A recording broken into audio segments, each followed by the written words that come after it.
21 бөлүм. Баталуу чөйчөк анын үй бүлөсү. Балдары туруп аны сыйлашат. Күйөөсү туруп аны мактайт. Накыл сөздөр китеби 31 бөлүм 28 аят. Бул бөлүмдү жазып жатканда Джим экөөбүз конокко барууга даярданып жаткан элек. Биз бир эң сонун жубайлардын мааракесине бара жаттык. Алар 70 жаштагы жубайлар.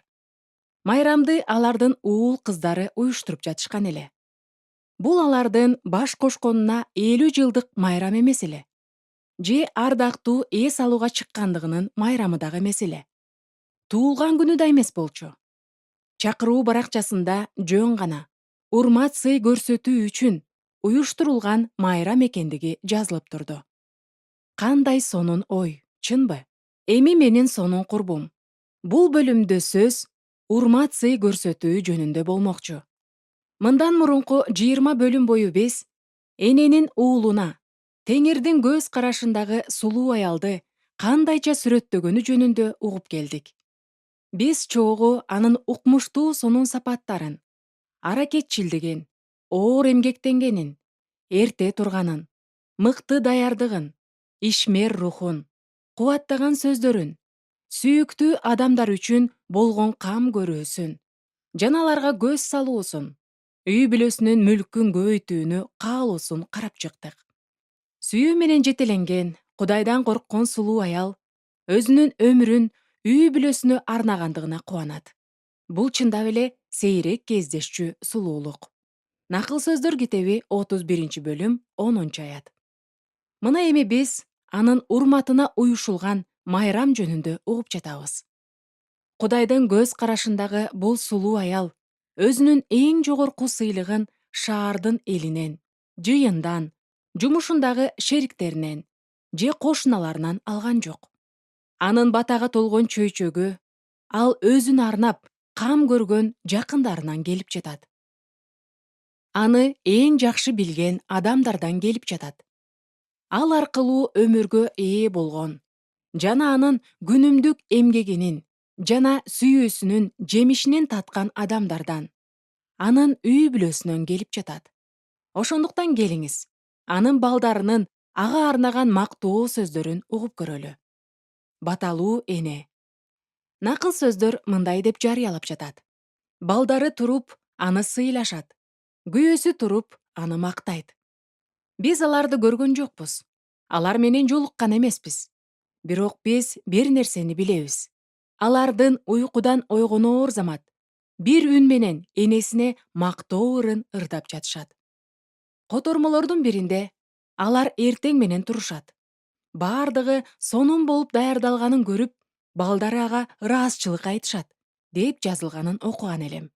Ушундай ыраазычылыкты бардык энелер угууну каалашат. Жана балдарын ушуга тарбиялап, үйрөтүүгө аракет кылышат эмеспи? Бирок мындай ыраазычылыктар дайыма эле көрсөтүлө бербейт. Дагы башка түшүндүрмөдө туруп деген сөздүн мааниси ойгонуп же уйкудан туруп деген маанини эмес, анын урматына отурган ордунан туруп же көтөрүлүп дегенди билдирет деп жазылган. Балдары ага сөз айтуу үчүн ордунан турушкандыр. Тактап айтканда, жүрөктөн чыккан ыраазычылыгы менен сыйлоо сөздөрүн ага айтуу үчүн турушкандыр. Бул салтанаттуу мааракелерде куттуктоо сөздөрүн айтканга абдан окшош. Мындай котормолорду жана түшүндүрмөлөрдү чексиз уланта берсе болот. Бирок булардын көбү туруп деген сөздүн маанисин, накыл сөздөрдөгү аялдын балдары чоңоюп, ар бири өз жолу менен жүрүү менен энесине урматсый жана бата тартуулап, ага болгон ишенимин көрсөтүү дегенди билдирерин бир үн менен айтышат. Балдарынын бакубат жашоосу энесинин аларга арнаган эмгегинин жана өмүрүнүн мактоо ыры болуп калмакчы.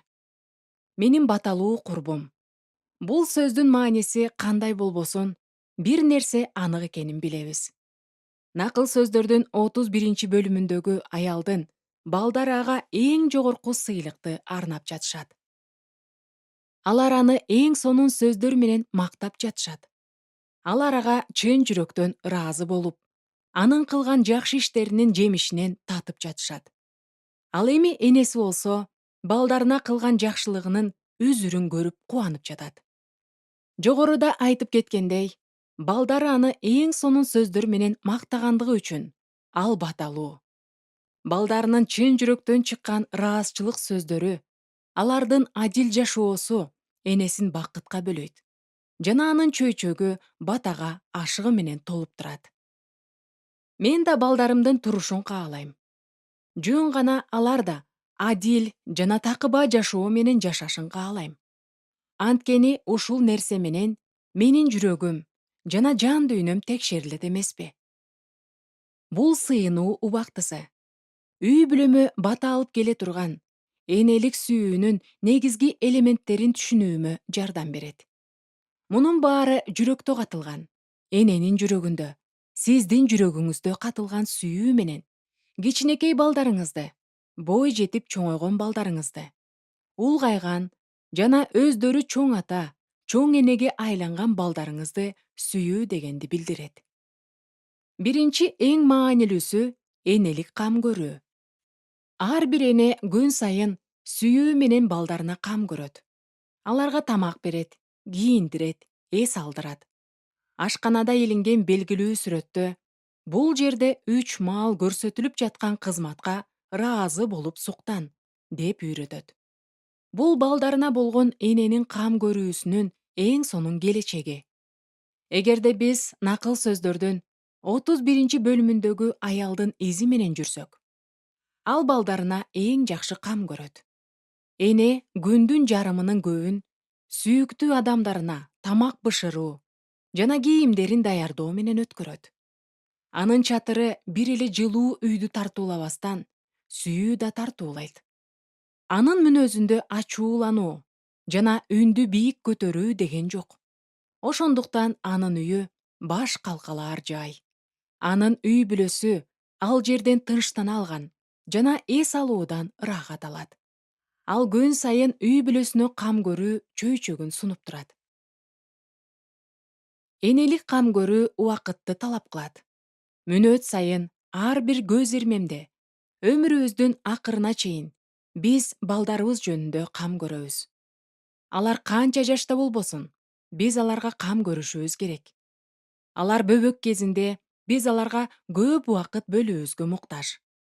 Балдар өспүрүм убагында да биздин сүйлөшүүбүзгө муктаж. Алар өз алдынча ой жүгүртүп, көп сүйлөй баштаганда, орто жана жогорку окуу жайларындагы көйгөйлөргө кезиккенде, бой жетип, өз алдынча акча таба баштаган кезде, баары бир биз алар менен сүйлөшүүгө убакыт табышыбыз керек. Алар эр жетип, биз менен достордой мамиледе болуп калганда да, алар биздин убакыт бөлүүбүзгө муктаж. Накыл сөздөрдүн 31 бөлүмүндөгү аялдын ага достордой болуп чоңоюп калган балдары туруп, аны мактап жатышат. Ар бир мүнөттү, ар бир секунданы биз балдарыбызга берип, алардын келечеги үчүн кам көрүү менен алардын мүнөзүн калыптандырып жатабыз. Балдары үйүнөн кеткен кезде да эненин алар үчүн кам көрүүсү токтобойт. Эң сонун эне болгон Анна уулу Шемуэлден алыс болгондо да анын уулуна деген сүйүүсү токтогон эмес. Шемуэл энесинен бир күндүк жол алыстыкта болсо да, энеси аны сүйөрүн билген. Себеби Анна жыл сайын теңирдин үйүндөгү майрамга келгенде, ага арнап өз колу менен жасаган кийимдерди даярдап алып келип берчү. Жазуучу аял Элизабет Эллиот да туруп, өз энесин ага деп жазган жана алыстан жөнөткөн каттар үчүн мактайт. Ал биз бири-бирибизден алыс болгонубузга карабастан, телефон аркылуу узак сүйлөшө алганыбыз кандай сонун болчу. Бүгүнкү күндө мендей болуп, башынан өткөн окуялары майда чүйдөсүнө чейин жазылган каттарды үйдүн чатырындагы коробкада сактаган үй бүлөлөр аз. Бул коробканы эненин кызына жиберген 1954 жылдан баштап 1985 жылга чейинки каттары толтурган. Эллиот айым биринчи жолу мектепке окууга кеткенде анын апасы ага жумасына 2 жолу кат жазып турчу. 1941 жылдан 80-жылдардын ортосуна чейин бир да аптаны калтырбастан Кэтрин Ховард өзүнүн балдарына 6 баласынын ар бирине кат жазып жөнөтүп турган. Бул каттар эненин жүрөгүнөн шарылдап агып чыккан суудай сүйүүнүн белгиси эле. Алыстан болсо да балдар үчүн кам көрүүгө эненин сүйүүсү өз жолун тапкан. Сүйүүнү ушуга окшоп көрсөтүү убакытты талап кылат. Элестетип көрсөңүз, жума сайын 12 кат жазуу. Анан дагы компьютерсиз. Сүйүүнү көрсөтүү менен эне балдарына кам көрөт жана аларга өзүнүн болгон убактысын аябайт. Экинчи эң маанилүүсү — энелик тарбиялоо. Кудайдан болгон жакшы энелер катары биз кубаныч менен болгон күчүбүздү жана аракетибизди жакшы максатка жетүүгө, тактап айтканда, ар бир балабызды Теңирди сүйүүгө тарбиялоо үчүн жумшайбыз. Биздин максат мыкты дарыгерди, мугалимди, инженерди же спортсменди, керек болсо кызматчы же миссионерлерди тарбиялоо эмес. Биздин максат Теңирди сүйгөн адамды тарбиялоо. Муса кой кайтарган, бирок анын жүрөгү Кудайга таандык эле. Дөөт да кой баккан. Пабыл чатырларды жасаган. Петр балыкчы болгон. Бирок алардын ар биринде Теңирге арналган жүрөктөрү болгон. Теңирге жакындоо жана аны менен чогуу жаңы муундагы адамдарды, алар өздөрүнүн мезгилинде дагы кийинки муунду Теңирдин артынан ээрчүүгө тарбиялоо. Бул бизге берилген эң улуу артыкчылык. Эне, чоң эне жана чоң эне болгон Эдит Шефер мындай дейт: ишеним желегин бийик көтөрүп алып жүрүү жоопкерчилиги бизге берилген. Биз өтө абайлашыбыз керек. Биздин милдет ушул кымбат баалуу желекти кулатып албоо. Бул биздин кийинки муундун алдындагы жоопкерчилигибиз. Улам кийинки муунга Теңирдин чындыгын өткөрүп берүү. Бул баарыбыз үчүн Кудайдан алган негизги осуяттардын бири. Сиз тырышчаактык менен балдарыңызды тарбиялап, аларды тирүү Кудайга ишенүүгө үйрөтүү үчүн эмгектенип жатасыз. Мен сизди кубаттап, балдарыңыз үчүн күн сайын кечинде сыйыныңыз деген кеңеш бергим келет. 19-кылымда Лос-Анджелестеги эркек балдардын насаатчысы, Чикагодагы мемориалдык Муди чиркөөсүнүн жетекчиси жана 60тан ашык китептердин автору болгон атактуу доктор Гарри Айронсайдтын энесинин жүрөгүнөн чыккан зар муңун эстеңизчи.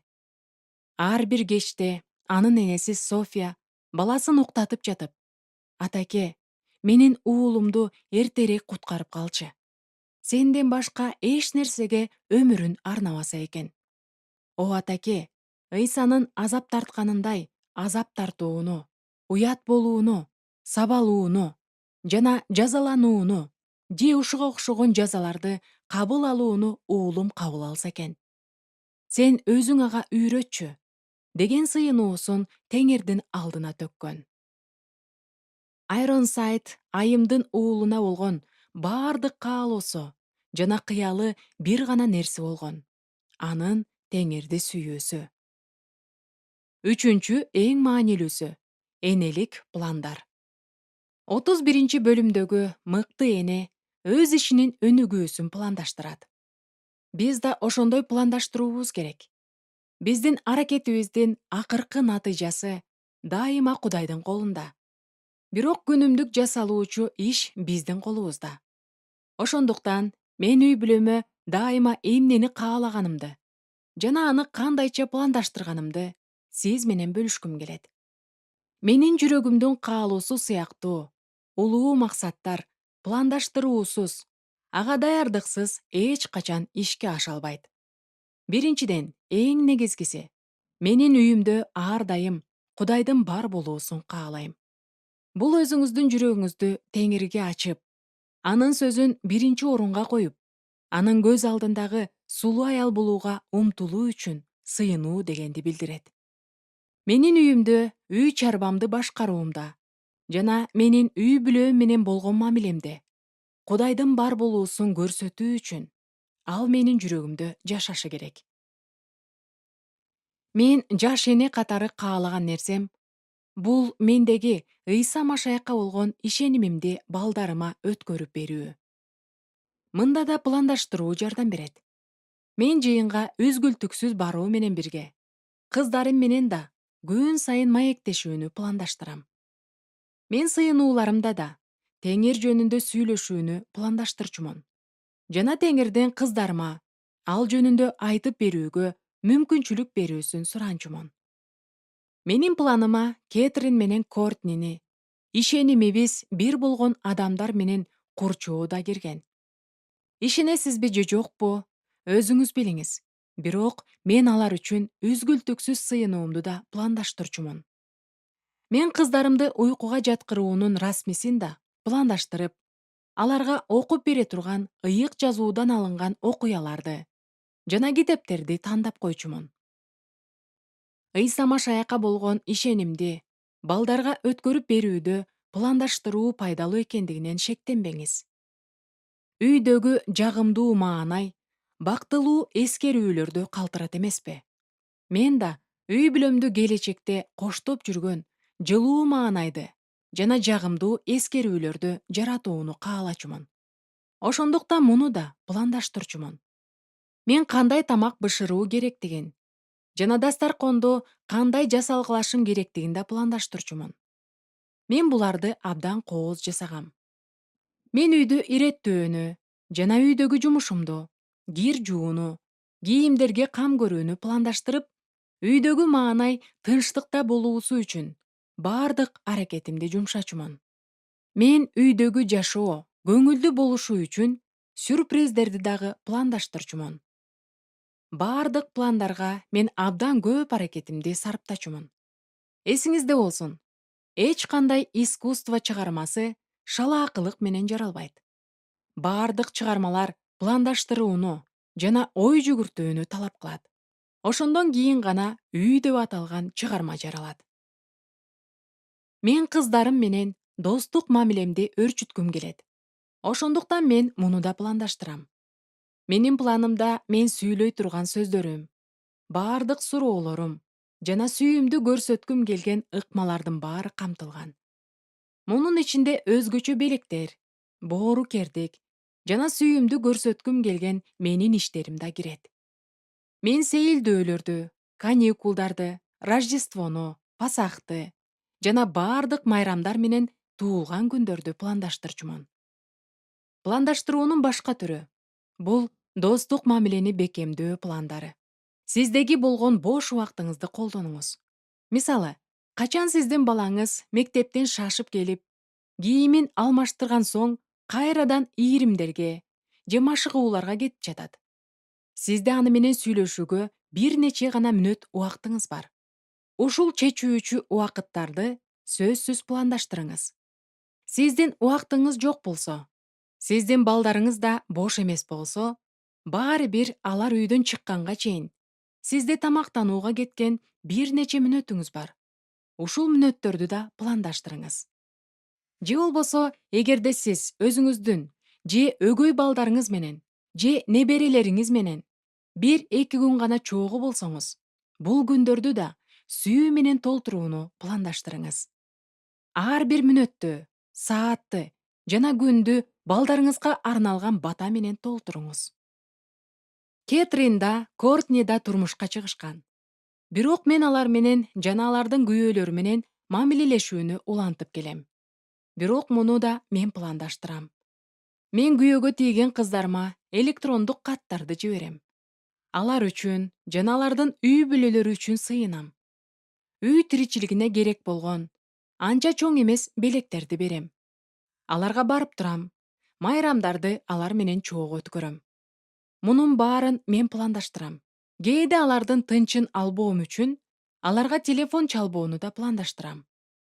Сиз ар дайым кандай кырдаал болсо да балдарыңызга энелик кам көрүүнү пландаштырыңыз. Менин жашоомду өзгөрткөн доктор Ричард Метью менен болгон радио интервьюну уккан элем. Ал семинариянын деканы жана бойго жеткен 2 балдардын атасы. Доктор Метью ата энелик милдетти абдан катаал күрөшүүлөр жүргөн 100 ярдтык футбол талаасы менен салыштырган.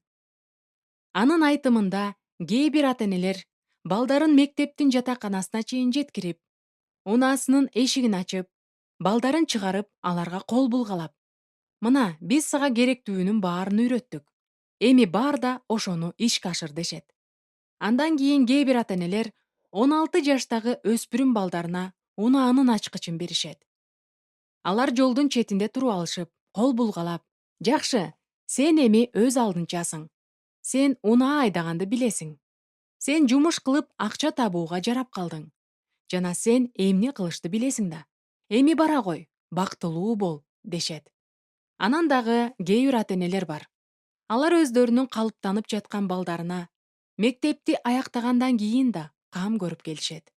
Алар кээде болсо да келип тур, бизди унутпа дешет.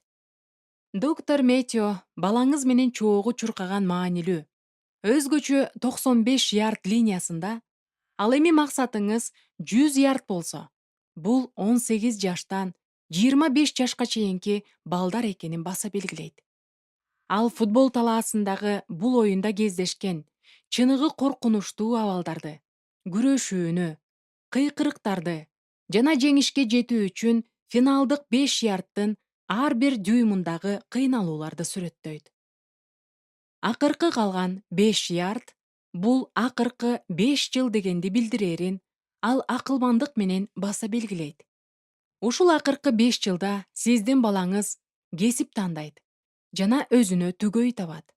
Бул чечимдер ал өз жашоосундагы кабыл алган эң маанилүү 2 чечим. Бул жерден сизге айтуум керек болгон нерсе бул. Менин кымбаттуу досум жана эң сонун эне. Биз балдарыбыз канча жашта болбосун, ар дайым кубаттоону, жардам берүүнү, кеңеш берүүнү жана алар үчүн сыйынууну дайыма пландаштыруубуз зарыл. Биздин кызматыбыз бизди кандай гана кырдаал болбосун, алар менен кол кармашып, ар бир дюймдан дюймга, финишке чейин жолду чогуу басып өтүүгө чакырат. Биздин алар үчүн кам көрүүбүз жана аларды коргообуз эч качан токтобойт. Жана мага ишенип коюңуз. Сиздин балдарыңыз чоңоюшат. Жана аларга болгон туруктуу кам көрүүңүз үчүн жана энелик ишенимдүүлүгүңүз үчүн сизге ыраазы болушат. Өкүнүчтүүсү, бул китептин анча чоң эмес беттеринде биздин энелик мамилеге үйрөткөн, Кудайдын сөзүндөгү мен үйрөнгөн чындыктардын баары менен бөлүшө албайм. Мен өзүмдүн балдарымды чоңоюп жаткан күндөрдө бул сабак тууралуу мен көп нерсени үйрөндүм. Жана өзүмдүн Теңирдин жүрөгүнө жаккан аял аттуу китебимдин 4-бөлүмүн кубаныч менен сунуштайм. Сиздерге айткым келген акыркы сөзүм, менин кымбаттууларым, бул эне болуу сиздин жүрөгүңүздүн жана жан дүйнөңүздүн асыл милдети. 4 эң маанилүүсү. Апа иштейт. Кантип сулуу боло алам деген бөлүмдүн ордуна мен сиздер менен дагы бир маанилүү сабак менен бөлүшкүм келет. Кантип чыныгы жакшы апа боло алам. Теңирдин планын ишке ашырып, иштеген жана балдарын тарбиялаган апа болуу. Сиз билесизби, сүйүү бул жумуш дегенге мен ишенем. Бул оор жана өзүңдү толугу менен курмандыкка бере турган жумуш. Мен накыл сөздөрдүн 31-бөлүмүнүн 19-аяттын ичинде биз жетишээрлик жакшы билген аялдын эмгектенүүсү жөнүндө 12-ден 15-ке чейин ачык жана кыйыр жазылганын таптым. Ал таң ателекте эле тураарын жана анын чырагы түндө да өчпөсүн жакшы билебиз. Таң аткандан баштап күн батканга чейин бул такыба аял үй бүлөсү үчүн эмгектенген. Себеби ал аларды сүйчү. Эдит Шефердин сонун сөздөрүн дагы бир жолу угуп коюңуз. Эне болуу бул күрөшүүгө татыктуу наам.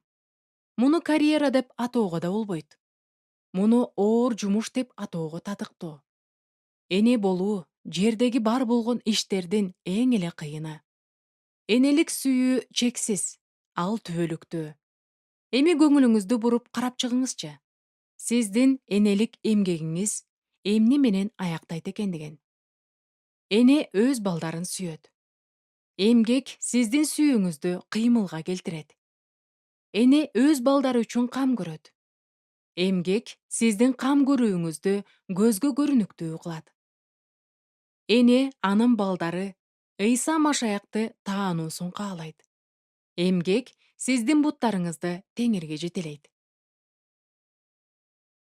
Биз энелик оор эмгекти аткарып жаткандыктан, Теңир биздин аракетибизди баталап, биздин кыялдарыбызды жүзөгө ашырат. Ал эми азыр болсо, бул жумушту кантип ишке ашыра аларыбыз тууралуу бир аз сөз кылсак. Кудайдын сөзү эмгектенип жатканда наалыбастан жана арызданбастан эмгектенүү керектигин бизге айтып жатат. Филиппиликтерге жазылган кат 2-бөлүм 14-аят. Ыйык жазууда биз иш кылганда адамдар үчүн эмес, Кудай үчүн жасашыбыз керектиги жазылган. Колостуктар 3-бөлүм 23-аят. Биз өз ыктыярыбыз менен жана кубаныч менен эмгектенүүбүз зарыл. Накыл сөздөр 31-бөлүм 13-аят. Эч кимден эч нерсе күтпөстөн эмгектенүүбүз керек. Лука 6-бөлүм 35-аят. Биз ар убакта эмгектенебиз, үйрөтөбүз, тарбиялайбыз, тартипке салабыз, кам көрөбүз, беребиз, сыйынабыз жана ишенебиз. Мына ушунда биздин Теңир үчүн болгон энелик кызматыбыз жашырылган. А бирок андай болбосочу? Мага сиздин ойлоруңуз угула баштады.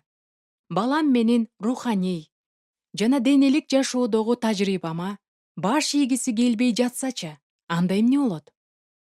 Балдарым Теңир үчүн жашагысы келбей жатсачы? Мен аларды тарбиялаган жол менен жүрүүдөн баш тартып жатсачы? Алар менин кылганымды байкабай, мага ыраазычылык айтышпасачы? Эч качан ордунан туруп, мага сый көрсөтпөй жатышсачы, эмне болот? Мага да мындай ойлор келген. Бирок мен бир нерсени түшүндүм. Биз эне катары урмат сыйга же мактоо сөздөргө умтулбашыбыз керек. Сиз түшүнүп жатасызбы? Теңир биздин ролубузду айкын көрсөтүп берген. Сиз эч нерсеге карабастан балдарыңызды окутасыз. Эч нерсеге карабастан тарбиялайсыз. Эч нерсеге карабастан тартипке саласыз. Эч нерсеге карабастан балдарыңыз үчүн кам көрөсүз. Өзүнүн күчүнөн шектенип турган эне да балдарын такыбаа жүрүм-турумга тарбиялоого аракет кылат. Жана сыйынуу менен жогоруда жазылгандын баарын кылууну улантат. Эмне себептен? Анткени ал жүрөгү менен өз ишине эмес, Теңирдин ишине ишенет.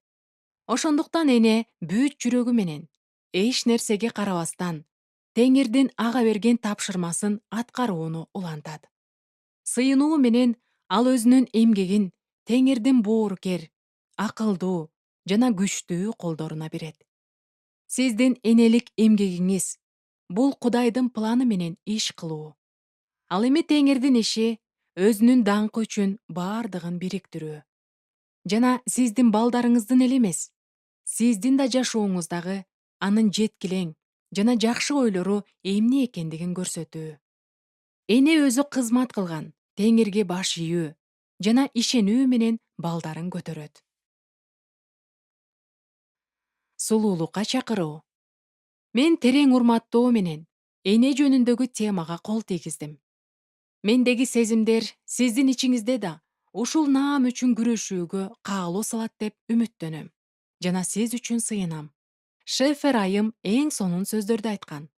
Эне болуу үчүн күрөшүү керек. Энелик сапат жөнүндө сөз болгондо бейтараптыкка, кайдыгерликке, четке чыгууга, мен багындым деп кол шилтөөгө орун жок. Мына ошондуктан мен сизге ар дайым кам көрүүгө, чарчабастан аракет кылууга, эч качан багынып бербөө каалоосун жүрөгүңүздөн ойготуу үчүн кайрылып жатам. Мен билем, мунун баары 100% жыйынтык эмес. Эне болуу, теңирдеги чыныгы эне болуу бул көптөгөн муундагы адамдардын көйгөйү. Мен Campus Crusade for Christ уюмдун негиздөөчүсү Билл Брайттын энеси көз жумганда абдан ыйлагам. Мен муну мойнума алам. Ал кадимки эле 93 жаштагы аял эле. Ал өлүм алдында жатканда, анын жанында 109 тууганы турган. Алардын ичинде неберелери жана чөбөрөлөрү да бар эле. Алар энесине өздөрүнүн сүйүүсүн жана ыраазычылык сөздөрүн айтууга жетишти. Алар бардыгы туруп алышып, аны баталуу деп аташты. Мына ушул нерсени мен өзүмө жана сизге да каалайм, менин кымбаттуум.